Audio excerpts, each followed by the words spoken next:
हाय, मैं हूं Avinash Vijay Sachdev and you are watching me on Filmibeat. क्या वो निजी ज़िंदगी में भी ऐसी ही हैं? बाहर निकलते ही तेरे पास आऊँगी, मैं तेरा एड्रेस ढूंढ लूँगी और ये उसके बाद उसने मैसेज भी नहीं किया है। तो इसमें तो एयर ऑफ ओवर कॉन्फिडेंस ही कहूँगा मैं। अलग ही ईगो ट्रिप है जिसमें मेरे ख्याल से एल्विश अगर जीत गया तो अभिषेक को पूछेगा भी कौन। छोटे लोग ऐसे नॉट छोटे लोग फ्रॉम द हैसियत काइंड ऑफ व्यू कि किसका बैंक बैलेंस है और किसका क्या है। पूजा जी एक डिजर्विंग कैंडिडेट है, बहुत ही अपफ्रंट आई है। हेलो एवरीवन, मैं हूं सुरभि रन सिंह और आप सभी का वेलकम है फिल्मी बीट में। आज एक बार फिर हमारे साथ है अविनाश सचदेव। आपका स्वागत है फिल्मी बीट में। Thank you so much. जब आपका इंटरव्यू इसके पहले किया था तब उस वक्त ही आप बिग बॉस के घर से निकले थे, लेकिन अभी काफ़ी दिन हो गए हैं एंड आई एम श्योर आप लाइव भी देख रहे होंगे। आपके निकलने के बाद लोगों में नहीं देख रहे पर थोड़ा बहुत इन्फॉर्मेशन। अपना अभी सिर्फ एक ही एपिसोड देखा है जो कि सीक्रेट टास्क वाला था, और वो भी इसलिए मैंने सोचा यार मैं देख तो लूँ, मैं दिख कैसा रहा हूँ, क्योंकि मैंने कुछ भी नहीं देखा है। तो मैंने एक्चुअली सोचा कि मैं थोड़ा बहुत देखना चाहूँगा कि मैं एक्चुअली कर क्या रहा था घर में, मैं दिख कैसा रहा था, मैं कितना प्रेजेंटेबल था। ओके ठीक है, बाकी मैंने कुछ नहीं देखा अभी क्या हो रहा है, कभी करंट स्टेटस क्या है मुझे नहीं पता। बट आपको क्या लगा था कि जैसे घर में लोग थे उसके बाद कौन आपके जाने के बाद चेंज हुए होंगे या किनका गेम वैसा ही होगा? कौन 5 लोग तो पहुंच गए हैं, जिया निकल चुकी है बाहर एंड आई गेस आपको लगा था कि जिया बाहर आ जाएंगी। हाँ, मुझसे पूछा गया कि आपको क्या लगता है नेक्स्ट कौन एविक्ट होगा, मैंने बोला जिया, और वही हुआ। क्योंकि मेरे हिसाब से उस गेम में कुछ रूल्स नहीं है कि किस तरीके से वो खेला जाए, या दिल से खेला जाए या दिमाग से खेला जाए, बट उसमें एक रूल ज़रूर है कि आप जैसे पहले दिन से दिख रहे हैं ना, आखिरी दिन तक आप वैसे ही दिखें। तो मुझे ऐसा लगा कि जो जिया ने मेरे साथ किया और सडनली वो सेल्फिश मोड पे चली गई, उन्होंने मुझे मुंह पे बोला कि अब मैं सेल्फिशली अपना गेम खेलना चाहती थी, तो क्या ये ऑडियंस को पसंद आएगा? कि मतलब आपका एक सेल्फिश साइड दिख रहा है कि आप ऐसी भी हो सकती हैं, तो मुझे ऐसा लगा वो नहीं पसंद आएगा। उनके फॉलोअर्स मेरे से 4 गुना है, तो पर्सनल लेवल पे तो वो बच ही जाती, तो उन्होंने क्यों ऐसा किया वो मुझे नहीं पता चला। और मुझे ऐसा लगा कि जिया निकलनी चाहिए थी, क्योंकि उसका वो साइड एक्सेप्ट नहीं करेगी ऑडियंस, और वही हुआ। आप और जेड के घर से निकलने के बाद उर्फी नेक्स्ट डे घर में गई थी और उन्होंने भी ये बात जिया को कही थी कि जेड अविनाश दोनों ने ही आपसे सच्चे दिल से फ्रेंडशिप निभाई थी, लेकिन आपने उतनी इम्पोर्टेंस दी नहीं, आपने समझा नहीं। अगर उर्फी ने भी उसे यही कहा है तो आई एम श्योर उसका मुद्दा यही होगा कि मतलब ऐसे अगर वो बिग बॉस के प्लेटफॉर्म पे अगर ये उसका अपना ये साइड दिख रहा है, क्या वो निजी ज़िंदगी में भी ऐसी ही है कि अगर ज़िंदगी में ऐसे अगर कभी चांस मिलेगा तो वो अपना सेल्फिश साइड पहले प्रेफर करना चाहेगी कंपेयर टू द रिलेशनशिप। तो ये अच्छा साइड नहीं है।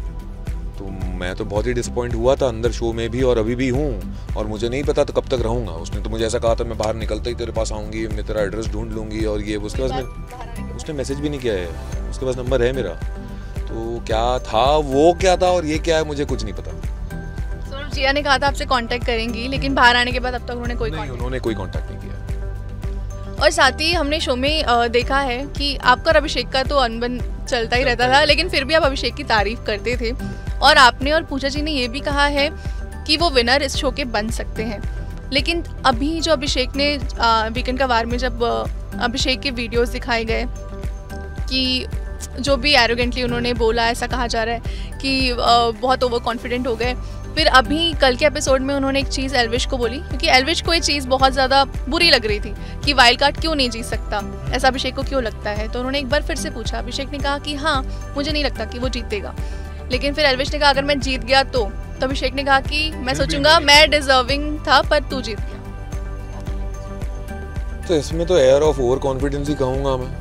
अलग ही ईगो ट्रिप है जिसमें अगर वो जीत भी गया तो भी नहीं मानने को तैयार है। मेरे ख्याल से एल्विश अगर जीत गया तो अभिषेक को पूछेगा भी कौन कि वो मानता या नहीं मानता, और उसके मानने से क्या फ़र्क पड़ता है। तो किसी को सेकंड बंदा याद नहीं रहता, तो किसी को ये कहाँ से याद रहेगा कि अभिषेक का क्या कहना था इस पर। सो ठीक है, अभी कह लो आप, कभी अगर लाइफ में जब 36 के हो जाओगे तो तब शायद समझ में आएगा कि मैं बोल क्या रहा था। और साथ ही हमने देखा आपकी बॉन्डिंग पूजा जी से बहुत अच्छी रही है, और एक मड वाला टास्क हुआ था जहाँ पर पूजा जी ने ये कह दिया था कि छोटे लोग छोटी सोच, हाँ, तो उस चीज़ पर घर वालों ने भी बहुत आपत्ति दिखाई थी और फैंस ने भी काफ़ी कुछ कहा था। क्या लगता है आपको उन्हें कहना चाहिए था या नहीं, या फिर वो नहीं, मुझे पता था ये किसके लिए कहा जा रहा है। छोटे लोग ऐसे नॉट छोटे लोग फ्रॉम द हैसियत काइंड ऑफ व्यू कि किसका बैंक बैलेंस है और किसका क्या है। छोटे लोग जहाँ तक मैं पूजा जी को जानता हूँ वो इस पे होगा कि छोटी सोच वाले लोग जो उस गेम में चीप तरीके से खेलना चाह रहे हैं, उस तरीके के छोटे लोग और उनकी सोच जो छोटी है वैसे लोग, कि जो इतने इतने मुद्दों को इतना इतना तवज्जो देते हैं वैसे वाले लोग। तो मुझे पता था किसके तरफ जा रहा है ये। और जब मेरी बात उनसे इस टास्क पे हुई तो उन्होंने मुझसे कहा कि Avinash you were the last one for me in this list. मैंने बोला ऑब्वियसली, क्योंकि मैंने ऐसा कुछ किया ही नहीं है, ना मैंने ऐसा कोई बैरियर क्रॉस किया है, ना मैंने अपने आप को ऐसा पोर्ट्रे किया है और ना ही मैं ऐसा हूँ।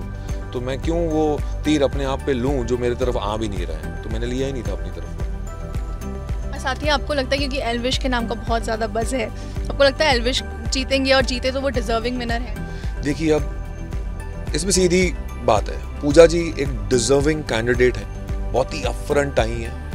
उनमें अगर मतलब जो पूजा भट्ट का रुतबा दिखना चाहिए था ना वो दिखा है, ठीक है, nobody can deny this. And on the other side there is Elvish, जिसकी अपनी एक फैन फॉलोइंग है, अपनी एक आर्मी है, उसके मिलियन फॉलोअर्स हैं और वो गेम भी अच्छा खेल रहा है और समझदार बंदा है, ग्राउंडेड बंदा है, डाउन टू अर्थ है। अब एक पूजा भट्ट हैं जिन्होंने अपने आप को हर जगह पोर्ट्रे किया जैसी वो है, और एक एल्विश है। अब इनमें डिफरेंस सिर्फ यही है कि उसके फॉलोअर्स मिलियंस में हैं और पूजा जी का 51 ईयर्स का करियर है। तो ये एक्चुअली कहीं ना हमारे लिए एक आई ओपनर होगा कि कौन जीतता है। क्या जीतता वो है जिसके मिलियन फॉलोअर्स हैं, या जीतता वो है जिसकी 35 साल की इंडस्ट्री की हिस्ट्री है और जिन्होंने दिल है कि मानता नहीं के जैसे हिट्स दिए हुए हैं। एक्चुअली वो हमारे लिए एक बहुत बड़ा आई ओपनर होगा कि क्या सच है कि जीत किसे हासिल होती है। मतलब आपके लिए टॉप 2 एल्विश? जी बिल्कुल। मनीषा के लिए क्या कहना चाहेंगे?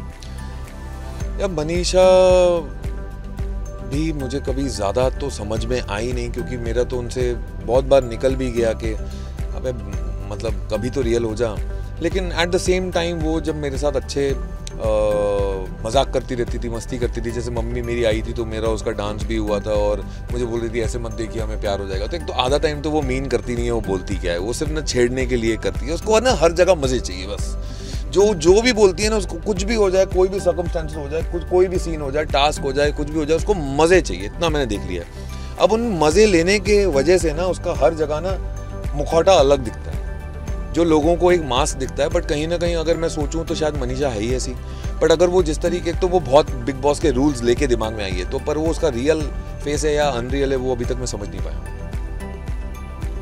और अगर मैं आपको एक डिफरेंस पूछूं, डिजर्विंग कौन है और एक अच्छी क्वालिटी अभिषेक और एल्विश में आपको क्या लगता है किसमें है ज़्यादा डिजर्विंग कौन है और अच्छी क्वालिटी ज़्यादा किसमें? मेरे लिए डिजर्विंग एल्विश ज़्यादा है, क्योंकि ऑन ह्यूमन ग्राउंड भी अगर बात करूं तो अभिषेक में एयर ऑफ कॉन्फिडेंस है, ओवर कॉन्फिडेंस है। एल्विश में ऐसा नहीं देखने को मिला मुझे। अभिषेक में अपने फॉलोअर्स का एक गुरूर है, एरोगेंस है, एल्विश में नहीं देखने को मिला मुझे। अभिषेक मुझे किसी हिसाब किताब से ग्राउंडेड नहीं दिखता। भले उसके 5 साल के करियर में वो जितनी भी सक्सेस उसे मिली हो, भगवान करे वो ज़िंदगी भर सक्सेसफुल रहे, पर ग्राउंडेड रहना चाहिए, अपने ग्राउंड कभी नहीं भूलने चाहिए। एल्विश बहुत ही ग्राउंडेड है, तो मेरे हिसाब से एल्विश। ओके, जब आप बाहर आए थे और आपसे मैंने ये सवाल पूछा था फलक को लेकर, आपने कहा था उसने अब तक जवाब नहीं दिया, लेकिन अब काफ़ी दिन हो गए, बात तो हुई होगी इस बारे में? उस बारे में बात हुई है, मुझे उस चीज़ को लेके क्लैरिटी है कि हम दोनों सेम पेज पे हैं। मेरा जो सोचना है उसका भी वही सोचना है कि let's give it time, let's take it slow. और अब तो हम निजी ज़िंदगी में आ चुके हैं, बिग बॉस की तरह सारी चीज़ें ऐसे ऑन द फेस नहीं है, so we can take our own good time. हाँ, मुझे पता है उसे मैं पसंद हूँ, मतलब इट्स क्लियर। तो अब चीज़ें देखेंगे, भले इस चीज़ को इवैल्यूएट होने में 2-4 साल क्यों न लग जाएं, बेटर होगा। बट अभी फ़िलहाल ऐसा इम्पल्सिवली डिसीजन तो लेना नहीं है, और ना ही वो वक्त बचा और ना ही उम्र बची है। ओके, जब बेबिका के पापा घर के अंदर आए थे तो सबका उन्होंने एक प्रेडिक्शन किया था आपके लिए। उन्होंने कहा था कि आपकी भी शादी फिर से होगी, लेकिन वो एक डिवोर्स ही होगी, ये सारी चीज़ें उन्होंने कही थी। पर आपने ये कहते हुए आपने कहा था कि बहुत चीज़ें जो उन्होंने पास्ट के बारे में बोली वो इतनी सही नहीं थी, तो जो फ्यूचर के बारे में बोली उसका आपका क्या सोचना है उस पर? ये किसी भी चीज़ पे ना विश्वास या अंधविश्वास में बहुत फ़र्क होता है। मुझे उस चीज़ पे अंधविश्वास नहीं है। I am not blinded by that thing. मतलब एस्ट्रोलॉजी न्यूमरोलॉजी किसी चीज़ को लेकर मेरा अंधविश्वास नहीं है। तो उन्होंने जो कुछ भी कहा वो सही निकला तो भी मुझे कुछ ज़्यादा फ़र्क नहीं पड़ता, और जो कुछ भी बोला उन्होंने वो सही नहीं निकला वो भी मुझे फ़र्क नहीं पड़ता। सो मेरा अगला सवाल ये था कि जैसे मैं पूछना नहीं चाहती थी बट ये पलक का नाम आ ही जाता है कि जैसे कि आपने कहा कि आपने उनके इंटरव्यूज़ देखे, आपको मालूम मतलब आपको बताया गया कि क्या क्या उन्होंने कहा है, इंटरव्यूज़ क्या क्या उन्होंने दिए हैं। तो जब आप बाहर आए आपके इंटरव्यूज़ के बाद उन्होंने आपसे बात करने की कोशिश की या फिर ऐसा कुछ हुआ कॉन्वर्सेशन आप दोनों के बीच में? नहीं, उन्होंने मुझसे कोई बात करने की कोशिश नहीं की, और इसमें कुछ सरप्राइजिंग भी नहीं है। वो करें या ना करें वैसे ही मुझे कोई फर्क नहीं पड़ता, मैं एक्सपेक्ट भी नहीं करता। ओके, सो अविनाश बहुत अच्छा लगा आपसे बात करके। एट लास्ट आप क्या कहना चाहेंगे? एंड आपके लिए तो पूजा जी विनर है, बट एट लास्ट आप क्या कुछ कहना चाहेंगे शो को लेकर? और फिनाले में तो आप जा रहे होंगे। हाँ, मैं फिनाले में जा भी रहा हूँ। एक छोटा सा सरप्राइज एलिमेंट भी है वहाँ पे, जिसको लेके मुझे पूरी तरह क्लैरिटी तो नहीं है, लेकिन आई हैव एन आइडिया।